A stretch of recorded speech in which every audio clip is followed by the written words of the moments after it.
Basically ये जो राई ग्रास है ये हमने कोरिया से कुछ 5 वैरायटियाँ इधर टेस्टिंग के लिए मंगवाई थी एक प्रोजेक्ट में, और ये एक चारे की किस्म है राई। वैसे पाकिस्तान में भी आप देखें तो नेचुरली जो पहाड़ों पे कुछ ग्रासेस इससे मिलते जुलते और राई ग्रास की कुछ किस्म पाई जाती हैं। ये इसकी खूबी ये है कि ये एक तो मल्टी कट है। हमारे ज़्यादातर आप चारे देखें तो सिंगल कट है, मतलब ये आपने एक मरतबा उसको काट लिया फिर ये दोबारा ग्रो नहीं करते या बहुत कम ग्रो करेगा। ये कम से कम 3 से 4 कटिंग देता है। दूसरी बात ये है कि इसकी न्यूट्रिशन बहुत अच्छी है। आम अगर हम ओट में देखें, दूसरे क्रॉप में देखें, मेज़ में देखें, सारगम में, तो उसमें जो क्रूड प्रोटीन है वो 10 के आगे पीछे होता है, लेकिन इधर हम देखते हैं तो कम से कम इसका क्रूड प्रोटीन जो है वो 20% है। और जानवरों की खुराक के लिए जो सबसे ज़रूरी आंसर है वो क्रूड प्रोटीन है, क्योंकि जानवरों की जो कैलकुलेशन है, जो राशन हम तजवीज़ करते हैं या जो हम उसके लिए बनाते हैं, जो फार्मूलेशन करते हैं खुराक की, वो इसी प्रोटीन के बुनियाद पर होती है। तीसरी बात यह है कि इसकी पैलेटेबिलिटी बहुत अच्छी है, ग़ज़ाइयत के साथ साथ मतलब ये कि जानवर जो है इसे खुशी से खाते हैं। और तीसरी बात ये है कि ये जो राई ग्रास है इसकी है भी बहुत अच्छी तरीके से बनती है। अब है क्या है, इसको हम खुश करके इसके बड़े बड़े बेल बनाकर, आपने कई पहाड़ी इलाकों पे देखा होगा लोग घास काट के उसे सुखा के कहीं रख देते हैं ताकि जाड़े के मौसम में जानवरों को खिलाएं। तो ये राई ग्रास उस है बनाने के लिए बेहतरीन एक जो है ना चारा है। और पाकिस्तान में अभी हमने इसकी लोकल एडेप्टेबिलिटी की है, ये बिल्कुल कामयाब है। हमने न सिर्फ ये इस्लामाबाद में बल्कि हमने सिंध में भी इसके ट्रायल किया है, कश्मीर में भी किया है, और नेचुरल भी हमने ऑब्ज़र्वेशन की है कि राई ग्रास की जो वाइल्ड स्पीशी है वो बहुत ज़्यादा इधर उधर पाई जाती है। और जब किसी भी क्रॉप की वाइल्ड स्पीशी आपको कहीं भी नज़र आ जाए तो आप ये कह सकते हैं कि इसका जो कल्टिवेटेड क्रॉप है वो इधर आसानी से ग्रो कर सकेगा। तो अल्हम्दुलिल्लाह ये हमारा दूसरा ईयर है। पहले साल भी ये बहुत कामयाब थी, इसने इधर सीड भी प्रोड्यूस किया है। ये आप क्रॉप देख सकते हैं, ये बहुत अच्छी हालत में है, अभी ये कट के करीब है। ये इसका प्रॉपर स्टेज है, जब तक इसमें ये ऊपर वाले पिनिकल प्रोड्यूस हो जाएं तो आप इसको काट के जानवर को खिलाएं, और ये फिर विद इन फ्यू डेज़ दूसरा कट जो है ना वो प्रोड्यूस करेगी, और इसी तरह तीसरा कट देगी। कोशिश ये करनी चाहिए कि जो जब आप इसे कट ले तो इसको पानी आप दे दें, और साथ कट के साथ साथ आप इसको थोड़ा सा फर्टिलाइज़र दे ताकि इसको दोबारा एक थोड़ा सा बूस्ट मिले, और फिर दोबारा ये आपको सेकंड कर जल्दी दे दे। ये इटालियन राई ग्रास बेसिकली इसके अंदर प्रोटीन की मिकदार बहुत ज़्यादा है, जिसकी वजह से ये फार्मर के लिए और जानवरों के लिए इंतहाई फ़ायदेमंद है। फार्मर के लिए फ़ायदेमंद इसलिए है कि जब आप इसको कमर्शियल लेवल पे लेके जाते हैं तो कैटल पालने वाले फार्मर्स हैं इसको बड़े शौक से ख़रीदते हैं, क्योंकि इसकी कम फीड कंजम्पशन से ज़्यादा प्रोटीन हासिल हो जाती है। प्लस दूसरा इसका फ़ायदा ये है कि आपको गर्मी सर्दी का वो देखने की ज़रूरत नहीं है। बेसिकली ये सर्द इलाके की पैदावार है, लेकिन पाकिस्तान जैसे मुल्क में ये जहाँ निस्बतन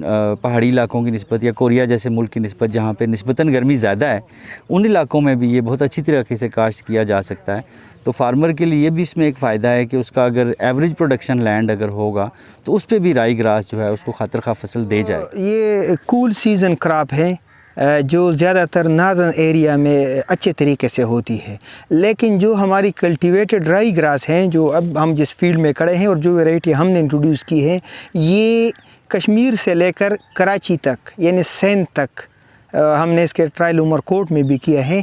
इसकी ग्रोथ हो सकती है, यानी इसके लिए कोई रिस्ट्रिक्शन ही नहीं है। तो ये बहुत बड़ी बात है, क्योंकि हमारे जिस तरह आपने कहा कि बहुत सारे जो हमारे हैं क्रॉप्स वो क्लाइमेट बाउंड है, और ये हकीकत भी है, क्योंकि आप देखें तो बहुत सारे फ्रूट वेजिटेबल जो हमारे मैदानी इलाकों में होते हैं वो पहाड़ी इलाकों में नहीं होते, और जो पहाड़ी इलाकों के फ्रूट है जिस तरह मैं अखरोट की मिसाल दूंगा, या मैदानी इलाकों में आम होते हैं मुल्तान में, तो उधर ऊपर इलाकों में नहीं होते। लेकिन राई ग्रास की जो कहानी है वो समवट डिफरेंट है, और ये बिल्कुल अल्लाह के फजल से हमने टेस्ट किया है पाकिस्तान के काफ़ी सारे इलाकों में। और सबसे बड़ी बात, जो नई क्रॉप आती है वो कंपटीशन में होती है किसी क्रॉप के साथ, लेकिन राई ग्रास के साथ ये भी मसला नहीं है। राई ग्रास जितने भी हमारे मार्जिनल लैंड है, लो फर्टाइल लैंड है, उस पर ये आसानी से ग्रो किया जा सकता है।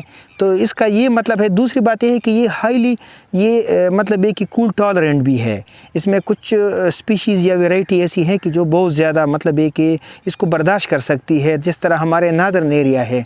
तो ये फिर उसके लिए एक बेहतरीन, क्योंकि हम अपने पहाड़ी एरिया में देखें तो सबसे बड़ा मसला जो किसी भी फार्मर को है वो एनिमल फीड का है। और पहाड़ी इलाकों में आप देखें तो तकरीबन 90% जो लोग हैं वो लाइव स्टॉक पर गुजारा करते हैं। तो ये अभी सिर्फ हमने इंट्रोडक्शन की है, अल्हम्दुलिल्लाह इधर बिल्कुल कामयाब है। और हम पूरी उम्मीद है कि अगले साल हम इसे मज़ीद फार्मर को फैलाएंगे, फार्मर फील्ड पर हम जाएंगे, इसकी मज़ीद टेस्टिंग तो करेंगे ही, वो हमने ऑलरेडी की है, लेकिन कोशिश करेंगे कि इसको बल्क में प्रोड्यूस करें। 보통 이탈리안 라이그라스는 वैसे तो ये सर्द इलाकों की पैदावार है। यूरोप के इलाके में जो है वो बहुत अच्छी इसकी फसल ली जाती है क्योंकि वो ठंडा इलाका है सारा। लेकिन कोरिया से जो इटालियन राई ग्रास हमने आप लोगों को प्रोवाइड किया है यहाँ एक्सपेरिमेंट के लिए, उसकी जो जेनेटिक्स हैं वो इस तरह की हैं कि वो ठंडे इलाके के साथ साथ कंपैरेटिवली गर्म इलाकों में भी बहुत अच्छी फसल देती है। सितंबर एंड से लेकर अक्टूबर में काश्त कर सकते हैं। अक्टूबर में किसी भी जगह आप काश्त करें, यानी जिस जगह डबल सीज़न है। पाकिस्तान में आप देखिए कुछ इलाके ऐसे हैं जिधर सिर्फ एक ही सीज़न होता है, वो आपका स्टार्ट होता है मार्च से और ये जाता है फिर अक्टूबर तक, ठीक है ना। लेकिन जिधर डबल सीज़न है जो हमारे मैदानी इलाके हैं गर्मी और सर्दी का, तो ये फिर स्पेशली जो है ना सर्दियों की फसल है। इसे आप अक्टूबर नवंबर में काश्त करें और ये मई जून जुलाई तक जाएगा, अगस्त तक भी जाएगा, डिपेंड ऑफ योर मैनेजमेंट। देखें सबसे बड़ी चीज़ है मैनेजमेंट।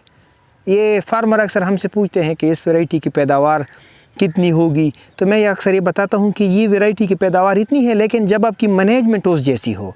अब फार्मर कहता है कि अच्छा सीड हमने लिया है लेकिन पैदावार, देखिए अच्छे सीड के साथ बहुत सारी अच्छी चीज़ें चाहिए। कहने का मकसद ये है कि जो राई ग्रास है, जो भी क्रॉप है आप देखें, तो उसके लिए अगर वैरायटी बहुत ही अच्छी हो तो आपकी मैनेजमेंट वो मैटर करती है। 현재 한국에서는 이탈리안 80% जो फार्मर्स हैं वो राई ग्रास उगाने को तरजीह देते हैं क्योंकि जानवरों की जो किस्म है, यानी इसको अगर आप बतौर फीड इस्तेमाल करना चाह रहे हैं तो इसके ऊपर कोई कैटेगराइजेशन नहीं है कि आप सिर्फ गाय को दे सकते हैं या सिर्फ बकरी को दे सकते हैं। छोटे बड़े तमाम जानवरों के लिए से यकसा फ़ायदेमंद है और यकसा तौर पे उसको खा सकते हैं। तो पहले तो फार्मर्स कोरिया में भी ज़्यादातर इसको ग्रो कर रहे थे, गाय की फ़ीड के तौर पे इसको इस्तेमाल किया जा रहा था। लेकिन अब जो है गोट्स छोटे जानवर हैं उनकी फ़ीड के लिए भी राई ग्रास को बड़ी कामयाबी के साथ काश्त करके इस्तेमाल किया जा रहा है। ये है इसका रो स्पेसिंग 30 सेंटीमीटर हमने रखा है, ठीक है ना। बाकी इसकी हमने नवंबर में काश्त की है, ठीक है। ये इसका महीना है, अक्टूबर में भी आप कर सकते हैं। आपकी लैंड अवेलेबिलिटी, ठीक है, ये आप चेक कर सकते हैं। फॉडर के लिए सीड इधर पाकिस्तान में तो बहुत कम होता है, कोई 15 केजी, लेकिन ये हम 20 केजी यूज़ करते हैं, ठीक है। फिर अगली बात इसमें यह है कि इसमें वीडिंग ज़्यादा नहीं होती क्योंकि ये कट एंड कैरी है। बहरहाल अगर बहुत ज़्यादा ऐसे वीड आ जाए इनिशियली, इसका जो है ना स्टैंड थोड़ा सा कमज़ोर होता है, लेटर आनी उठ जाता है। और फिर इसके साथ साथ आप देखें तो इसको इरीगेशन दे प्रॉपर। अगर बारिश नहीं है तो आप इसको इरीगेशन दे, फर्टिलाइज़र आप इसको अप्लाई करें, DAP अप्लाई करें और यूरिया अप्लाई करें। नॉर्मली आप पाकिस्तान में देखें तो हम पर एकड़ 1 बोरी DAP और 2 बैग्स यूरिया अप्लाई करते हैं। यूरिया आप कोशिश करें कि आप स्प्लिट डोज में अप्लाई करें, सारी यूरिया एक साथ ना डालें क्योंकि यूरिया सारी जो है वो वोलेटाइल है। तो आप कोशिश करें कि आप इसको 2 डोज़ों में 3 डोज़ों में करें। और फिर ये कोशिश करें कि हर कटिंग के बाद इसको आप यूरिया करें चट्टा और इसको आप पानी दे दें। ये आपकी मैनेजमेंट है। 라이그라스는 두 가지 형태로 이용을 तो राई ग्रास जो है वो 3 तरीके से जानवरों के अंदर इस्तेमाल कर लिया जाता है। नंबर 1, 100% ड्राई करके इसको बतौर चारा के यूज़ किया जा सकता है। 40% ड्राई करके भी है के तौर पे यूज़ किया जा सकता है। और ये जो मौजूदा शक्ल आपको नज़र आ रही है मेरे बैकग्राउंड में, बिल्कुल इस तरह अगर फौरी ताज़ा जानवर को खाने के लिए दे दिया जाए तो भी उसके लिए वो उतना ही फ़ायदेमंद है। पाकिस्तान में जितने भी चारे हैं, कोई 17-18 किस्म के चारे हैं, उसकी अपनी जगह अफादियत है। लेकिन अगर हम कंपैरिजन करें पर्टिकुलर इस सीज़न का, तो इसमें राई ग्रास जो है ये एक मल्टी कट है। और दूसरी बात ये है इसकी पैलेटेबिलिटी और रजिस्टेबिलिटी दोनों ज़्यादा है, ठीक है। तो उससे कंपैरिजन में मतलब ये कि जो जानवर है उसकी ईगरनेस ज़्यादा होती है इसके खाने को। ठीक है। अभी चूँकि पाकिस्तान में बहुत कम कल्टीवेटेड हैं और इसी तरह आम नहीं है, लोग इससे बेखबर है, इतने बाखबर नहीं है। तो जब लोग इस पे आ जाएंगे, एनिमल फार्म इस पे जो लोग जितने कन्वर्ट हो जाएंगे, लेटर आन इसकी बेनिफिट का सही हमें अंदाज़ा होगा। लेकिन हम एज ए टेक्निकल पर्सन ये रिकमेंड कर सकते हैं, चूँकि इसमें प्रोटीन परसेंट ज़्यादा है, 20% तक है, तो ये प्रोटीन की मुनासिबत से सबसे बेस्ट चारा है। आप किसी भी चारे में देखें तो इतना प्रोटीन नहीं है।